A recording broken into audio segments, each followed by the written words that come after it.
నమస్కారం. డిఆర్టీవీ న్యూస్ కి స్వాగతం. హెడ్లైన్స్ చూద్దాం. బీహార్ సీఎంగా నితీష్ కుమార్ ప్రమాణ స్వీకారం. కార్యక్రమానికి హాజరైన ప్రధాని మోడీ, ఎన్డీఏ సీఎంలు. బిల్లుల ఆమోదానికి రాష్ట్రపతికి గడువు విధించలేం. సుప్రీంకోర్టు సంచలన తీర్పు.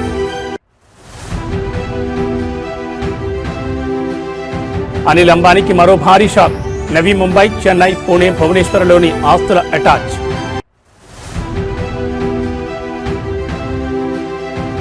బీఆర్ఎస్ వర్కింగ్ ప్రెసిడెంట్ కు షాక్. ఫార్ములా ఈ కేసులో కేటీఆర్ విచారణకు గవర్నర్ ఆమోదం.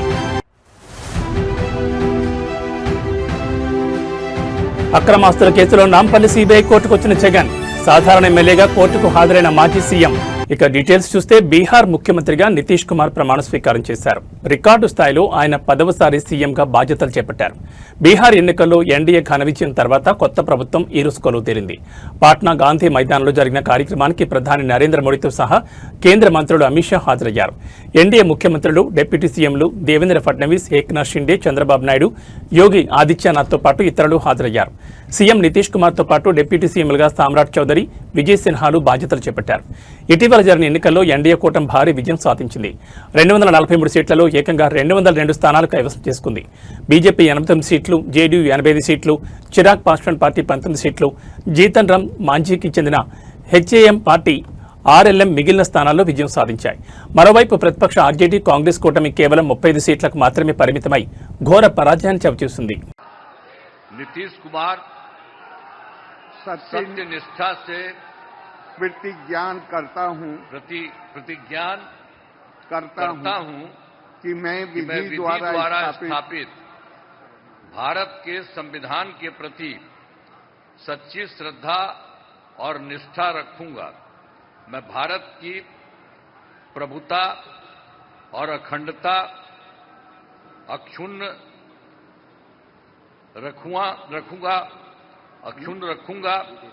मैं बिहार राज्य के मुख्यमंत्री के रूप में मैं अपने कर्तव्यों का श्रद्धापूर्वक और शुद्ध अंतःकरण से निर्वहन करूंगा तथा मैं भय या पक्षपात, अनुराग या द्वेष के बिना सभी सरकार के लोगों के प्रति संविधान और विधि के अनुसार न्याय करूंगा। मैं नीतीश कुमार सत्यनिष्ठा से प्रतिज्ञा करता हूं कि जो विषय बिहार राज्य के मुख्यमंत्री के रूप में मेरे विचार के लिए लाया जाएगा अथवा मुझे ज्ञात होगा, उसे किसी व्यक्ति या व्यक्तियों को तब से सिवाय जबकि ऐसे मुख्यमंत्री के रूप में अनेक कर्तव्यों के सम्यक और निर्वहन के लिए ऐसा करना अपेक्षित हो, मैं प्रत्यक्ष अथवा अप्रत्यक्ष रूप से संसूचित या प्रकट नहीं करूंगा। धन्यवाद. రాష్ట్రాల శాసనసభలు ఆమోదించి పంపిన బిల్లులను ఆమోదించే విషయంలో రాష్ట్రపతి, గవర్నర్లకు గడువును విధించలేరని సుప్రీంకోర్టు స్పష్టం చేసింది. బిల్లుల ఆమోదానికి గవర్నర్, రాష్ట్రపతి, గవర్నర్లకు గడువు విధించలేమని తెలిపింది. బిల్లుల ఆమోదానికి గవర్నర్కు కాలపరిమితి లేదని, అదే సమయంలో గవర్నర్లు అపరిమిత అధికారాలను వినియోగించలేరని స్పష్టం చేసింది. రాష్ట్రపతి, గవర్నర్లకు న్యాయస్థానం గడువు విధించడంపై రాష్ట్రపతి ద్రౌపది ముర్ము సంధించిన ప్రశ్నలపై సీజీఐ జస్టిస్ బీఆర్ గవాయ్ నేతృత్వంలోని 5గురితో కూడిన సుప్రీంకోర్టు రాజ్యాంగ ధర్మాసనం గురువారం తీర్పు వెలువరించింది. ఈ సందర్భంగా గవర్నర్కు మాత్రం తాము సూచనలు చేయగలమని స్పష్టం చేసింది. బిల్లుల విషయంలో గవర్నర్కు 3 ఎంపికలు మాత్రమే ఉన్నాయని, బిల్లును ఆమోదించడం, రాష్ట్రపతికి పంపడం, బిల్లును తిరిగి అసెంబ్లీకి పంపడం మాత్రమే చేయాలని, ఇవి కాకుండా గవర్నర్కు 4 అధికారం లేదని స్పష్టం చేసింది. తమిళనాడు అసెంబ్లీ ఆమోదించిన బిల్లులను గవర్నర్ ఆర్ఎన్ రవి ఆమోదించకుండా సుదీర్ఘకాలం జాప్యం చేయడం పట్ల ఆ రాష్ట్ర ప్రభుత్వం గతంలో సుప్రీంకోర్టును ఆశ్రయించింది. దీనిపై విచారణ జరిపిన 2 సభ్యుల ధర్మాసనం బిల్లులపై గవర్నర్, రాష్ట్రపతి 3 నెలల్లోగా నిర్ణయం తీసుకోవాలని, లేదంటే అవి ఆమోదం పొందినట్లే పరిగణించాలని గత సెప్టెంబర్లో తీర్పిచ్చింది. ఈ తీర్పుపై రాష్ట్రపతి ద్రౌపది ముర్ము రాజ్యాంగ అధికరణం 143(1) ప్రకారం తనకున్న అధికారాన్ని వినియోగిస్తూ 14 ప్రశ్నలకు సుప్రీంకోర్టు సంధించింది. రాష్ట్రపతి అభ్యర్థన మేరకు విచారణ జరిపిన సర్వోన్నత న్యాయస్థానం ఈ కీలక తీర్పును వెలువరించింది.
ప్రముఖ పారిశ్రామికవేత్త అనిల్ అంబానీకి చెందిన రిలయన్స్ గ్రూప్నకు ఎన్ఫోర్స్మెంట్ డైరెక్టరేట్ మరో కట్టి షాక్ ఇచ్చింది. మనీ లాండరింగ్ నిరోధక చట్టం కింద కొనసాగుతున్న దర్యాప్తులో తాజాగా 1400 కోట్ల విలువైన ఆస్తులను ప్రొవిజనల్గా అటాచ్ చేసింది.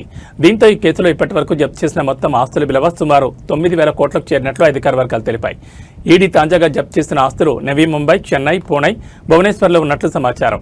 అనిల్ అంబానీ నేతృత్వంలోని కంపెనీల్లో జరిగిన ఆర్థిక అవకతవకలపై ఈడీ కొంతకాలంగా విచారణ జరుపుతోంది. ఈ దర్యాప్తులో భాగంగానే తాజా చర్యలు తీసుకున్నారు. ఇదే కేసులో గతంలో ఈడీ సుమారు 7,500 కోట్ల విలువైన ఆస్తులను అటాచ్ చేసిన విషయం తెలిసింది. ఇప్పుడు అదనంగా మరో 1,400 కోట్ల ఆస్తులను జప్తు చేయడంతో దర్యాప్తు మరింత ముమ్మరమైనట్లు స్పష్టమవుతోంది. ఈ కేసులో విచారణ ఇంకా కొనసాగుతోందని, జప్తు చేసిన ఆస్తుల స్వరూపం, అక్రమ లావాదేవీలతో వాటికున్న సంబంధాలపై త్వరలో మరిన్ని వివరాలు వెల్లడించే అవకాశం ఉందని ఈడీ వర్గాలు పేర్కొన్నాయి.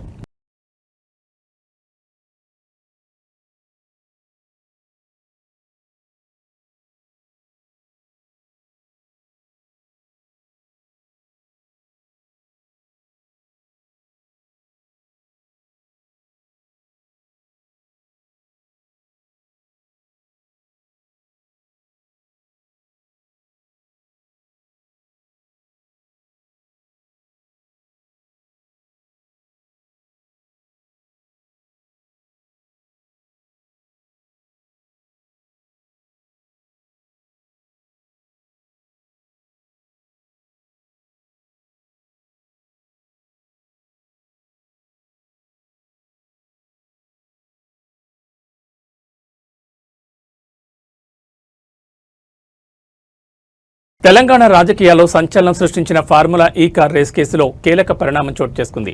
ఈ కేసులో మాజీ మంత్రి బీఆర్ఎస్ వర్కింగ్ ప్రెసిడెంట్ కేటీఆర్ను విచారించేందుకు అవినీతి నిరోధక శాఖకి గవర్నర్ జిష్ణుదేవ్ వర్మ ఆమోదం తెలిపారు. ఈ మేరకు ప్రభుత్వం పంపిన ఫైలుపై ఆయన సంతకం చేశారు. కేటీఆర్పై విచారణకు గ్రీన్ సిగ్నల్ ఇచ్చారు.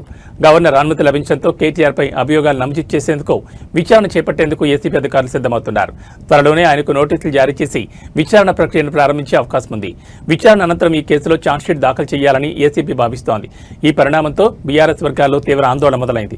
మరోవైపు ఇదే కేసులో కీలక నిందితుడిగా ఉన్న సీనియర్ ఐఏఎస్ అధికారి అరవింద్ కుమార్ పై విచారణ కూడా ప్రభుత్వం చర్యలు వేగవంతం చేసింది. ఆయనపై అభియోగాలు నమోదు చేసేందుకు అనుమతి ఇవ్వాలని కోరుతూ రాష్ట్ర ప్రభుత్వం కేంద్ర సిబ్బంది శిక్షణ వ్యవహారాల శాఖకు లేఖ రాసింది. కేంద్రం నుంచి అనుమతి రాగానే అరవింద్ కుమార్ పైన ఏసీబీ అభియోగాలు నమోదు చేయనుంది.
వైసీపీ అధినేత జగన్ సుమారు 6 ఏళ్ల సుదీర్ఘ విరామం తర్వాత సీబీఐ కోర్టు మెట్లెక్కారు. అక్రమాస్తుల కేసుకు సంబంధించి హైదరాబాద్లోని నాంపల్లి సీబీఐ ప్రత్యేక కోర్టు ఎదుట ఆయన వ్యక్తిగతంగా హాజరయ్యారు.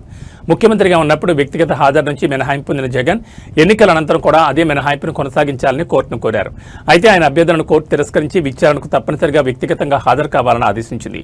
ఈ నేపథ్యంలోనే జగన్ ఈ రోజు న్యాయమూర్తి రఘురాం ముందు విచారణకు హాజరయ్యారు. జగన్ రాక సందర్భంగా ఎలాంటి అవాంఛనీయ ఘటనలు జరగకుండా కోర్టు ప్రాంగణంలో పోలీసులు భారీ భద్రత ఏర్పాట్లు చేశారు.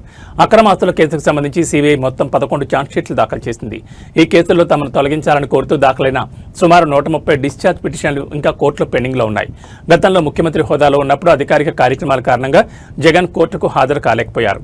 అయితే ఇప్పుడు ఆయన సాధారణ పౌరుడిగా, సాధారణ ఎమ్మెల్యేగా విచారణ ఎదుర్కోవాల్సి వస్తోంది. కోర్టు ఆదేశాల మేరకు ఆయన క్రమం తప్పకుండా విచారణకు హాజరు కావాల్సి ఉంటుంది.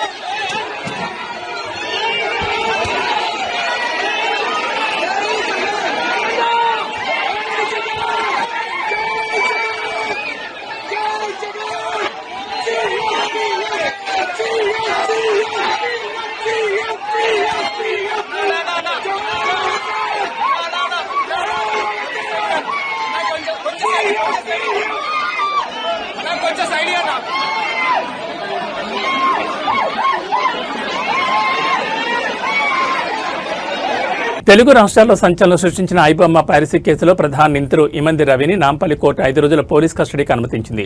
సైబర్ క్రైమ్ పోలీసులు వాస్తవానికి వారం రోజుల పాటు కస్టడీ కోరగా న్యాయస్థానం 5 రోజులకు మాత్రమే అనుమతించింది. కోర్టు ఆదేశాలతో దర్యాప్తు అధికారులు నేడు రవిని చెంచల్గూడ జైలు నుంచి తమ అదుపులోకి తీసుకోనున్నారు. ఈ 5 రోజుల విచారణలో పైరసీ నెట్వర్క్ సంబంధించిన కీలక రహస్యాలను ఛేదించేందుకు పోలీసులు సిద్ధమయ్యారు. ప్రధానంగా ఐబొమ్మ, బప్పం వెబ్సైట్లలో సినిమాలను అప్లోడ్ చేసే విధానం, సైట్ల నిర్వహణతో పాటు కంటెంట్ను నిల్వ చేయడానికి వాడిన సర్వర్ల సాంకేతిక వివరాలను రవి నుంచి రాబట్టడమే లక్ష్యంగా విచారణ సాగనుంది. సినీ పరిశ్రమకు తీవ్ర నష్టం కలిగిస్తున్న ఈ కేసులో రవి కీలక సూత్రధారి కావడంతో ఈ కస్టడీ విచారణలో మరిన్ని సంచలనాత్మక విషయాలు వెలుగులోకి వచ్చే అవకాశం ఉంది.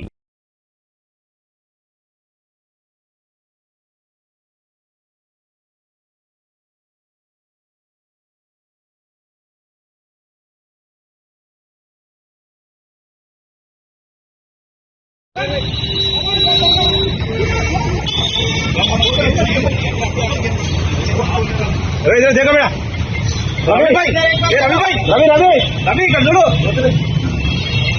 హైదరాబాద్ నగరంలోని పలు ప్రముఖ బిర్యానీ హోటళ్లపై ఆదాయ పన్ను శాఖ అధికారులు దాడులు నిర్వహించడంతో కలకలం రేగింది. పన్నుల ఎగవేతకు పాల్పడుతున్నారన్న సమాచారంతో పిస్తా హౌస్, మెహఫిల్, షాగౌజ్ హోటల్ యజమానుల ఇళ్లు, కార్యాలయాలపై ఏకకాలంలో సోదాలు చేపట్టారు. ఈ తనిఖీల్లో భాగంగా పిస్తా హౌస్ యజమాని నివాసంలో 5 కోట్ల నగదును అధికారులు గుర్తించి స్వాధీనం చేసుకున్నారు. నిన్న ఉదయం నుంచి దాదాపు 35 బృందాలు నగరంలోని 30కి పైగా ప్రాంతాల్లో ఈ సోదాలు నిర్వహించాయి. హోటళ్లలో జరిపిన తనిఖీల్లో వ్యాపార లావాదేవీలకు సంబంధించిన కీలక పత్రాలతో పాటు పెద్ద సంఖ్యలో హార్డ్ డిస్కులను అధికారులు సీజ్ చేశారు. ముఖ్యంగా ఆన్లైన్ ఫుడ్ డెలివరీ యాప్ల ద్వారా వచ్చే ఆర్డర్లకు సంస్థ చూపిస్తున్న లెక్కలకు మధ్య భారీ తేడాలున్నట్లు ప్రాథమికంగా గుర్తించారు. ఈ 3 హోటళ్లలోనూ ఆన్లైన్ ఆర్డర్లకు సంబంధించిన సరైన వివరాలు లేకపోవడాన్ని అధికారులు తీవ్రంగా పరిగణిస్తున్నారు. స్వాధీనం చేసుకున్న హార్డ్ డిస్కుల్లోని సమాచారం ఈ కేసు దర్యాప్తులో కీలకం కానుందని, పూర్తి విశ్లేషణ తర్వాత పన్ను ఎగవేత ఏ స్థాయిలో జరిగిందనే దానిపై స్పష్టత వస్తుందని ఐటీ వర్గాలు భావిస్తున్నాయి.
మావోయిస్టుల ఎరువెత్తే లక్ష్యంగా కేంద్ర భద్రతా బలగాలు దండకారణ్య ప్రాంతాలను జల్లెడపడుతున్నాయి. ఈ క్రమంలోనే తాజాగా Maoist party top leader most wanted Hidma ఆయన భార్యతో సహా అంగరక్షకులు 6 మృతి చెందిన విషయం తెలిసిందే.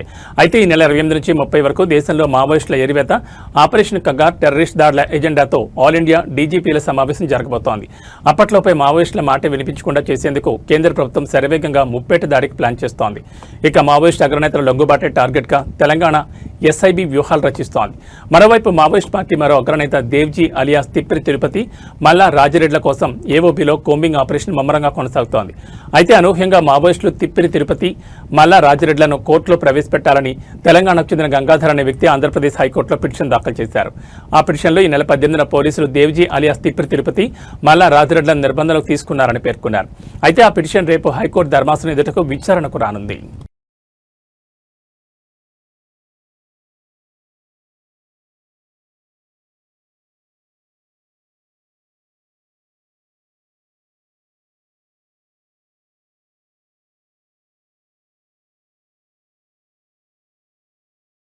మహబూబ్నగర్ జిల్లా జాతీయ రహదారి 44పై ప్రమాదం జరిగింది. ఈ ప్రమాదం చెట్చెట్ల వద్ద సంభవించింది. ఈ ఘటనలో ప్రైవేట్ ట్రావెల్స్ బస్సు లారీని ఢీకొట్టింది. ఈ యాక్సిడెంట్ కారణంగా బస్సులో ఒక్కసారిగా పొగలు వ్యాపించాయి. దీంతో వెంటనే ప్రయాణికులు బస్సులో నుంచి కిందకి దిగిపోయారు. దీంతో పెను ప్రమాదం తప్పినట్లయింది. ఈ బస్సు జగన్ ట్రావెల్స్ సంబంధించినదిగా తెలుస్తోంది.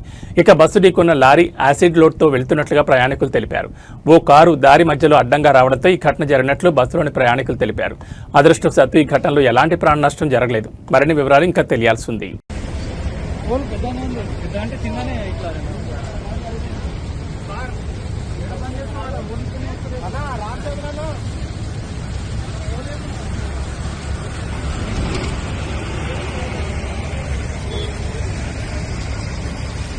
తెలుగు సినీ ప్రియులకు సుపరిచితమైన పైరసీ వెబ్సైట్ ఐబొమ్మను పోలీసులు మూసివేయించిన కొన్ని రోజులకే మరో కొత్త వెబ్సైట్ కలకలం రేపుతోంది.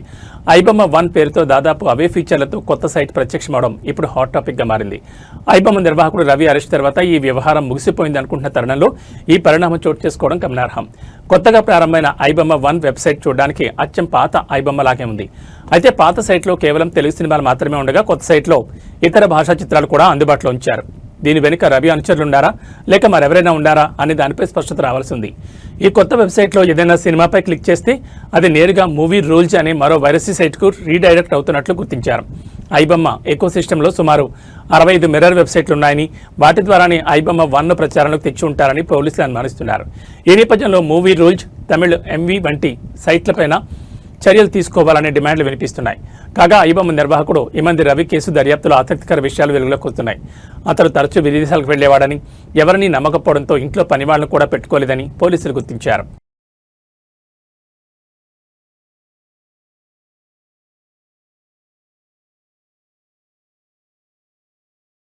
2 దశాబ్దాల క్రితం తెలుగు రాష్ట్రాల్లో సంచలనం సృష్టించిన సినీ నటి ప్రత్యూష మృతి కేసు విచారణకు తుది దశకు చేరుకుంది. ఈ కేసులో నిందితుడు గొడిపల్లి సిద్ధార్థారెడ్డికి హైకోర్టు విధించిన జైలు శిక్షను సవాల్ చేస్తూ ఆయన దాఖలు చేసిన అప్పీల్పైన శిక్షణ పెంచాలని కోరుతూ ప్రత్యూష తల్లి సరోజినీదేవి వేసిన పిటిషన్పైన సుప్రీంకోర్టు బుధవారం తన తీర్పును రిజర్వ్లో ఉంచింది. జస్టిస్ రాజేష్ బిందాల్, జస్టిస్ మన్మోహన్తో కూడిన ధర్మాసనం ఇరుపక్షాల వాదనలు విన్న అనంతరం ఈ నిర్ణయం తీసుకుంది. హైదరాబాద్లో ఇంటర్ చదివే రోజుల్లో ప్రత్యూష సిద్ధార్థరెడ్డిని ప్రేమించుకున్నారు. 2002 ఫిబ్రవరి 23న వీళ్ళిద్దరూ పురుగుల మందు తాగిన స్థితిలో ఆసుపత్రిలో చేరగా చికిత్స పొందుతూ మరుసటి రోజు ప్రత్యూష్ మరణించింది. సిద్ధార్థరెడ్డి కోలుకున్నాడు. ఈ ఘటనపై దర్యాప్తు చేపట్టిన సిబిఐ ఆత్మహత్యకు ప్రేరేపించారన్న ఆరోపణలతో సిద్ధార్థరెడ్డిపై ఛార్జ్షీట్ దాఖలు చేసింది. కేసును విచారించిన హైదరాబాద్ మెట్రోపాలిటన్ సెషన్స్ కోర్టు 2004లో సిద్ధార్థరెడ్డికి 5 ఏళ్ల కఠిన కారాగార శిక్ష విధించింది. దీనిపై నిందితుడు హైకోర్టును ఆశ్రయించగా 2011లో ఉన్నత న్యాయస్థానం శిక్షను 2 ఏళ్లకు తగ్గించి జరిమానాను 50,000కు పెంచింది. హైకోర్టు తీర్పును సవాల్ చేస్తూ సిద్ధార్థరెడ్డి శిక్షను పెంచాలని కోరుతూ ప్రత్యూష తల్లి సరోజినీదేవి 2012లో సుప్రీంకోర్టులో అప్పీల్ దాఖలు చేశారు. సుప్రీంకోర్టులో సిబిఐ తరపు న్యాయవాది వాదనలు వినిపిస్తూ ప్రత్యూషను ఆత్మహత్యకు పురిగొల్పినందుకు నిందితుడికి గరిష్ట శిక్ష విధించాలని కోరారు. అయితే నిందితుడి తరపు న్యాయవాదులు వాదిస్తూ ఇద్దరూ కలిసే విషయం తాగారని, కాబట్టి ఇది ఆత్మహత్యకు ప్రేరేపించడం కిందకు రాదని తెలిపారు. ఇరుపక్షాలు వాదనలు విన్న ధర్మాసనం తీర్పును రిజర్వ్లో పెట్టింది.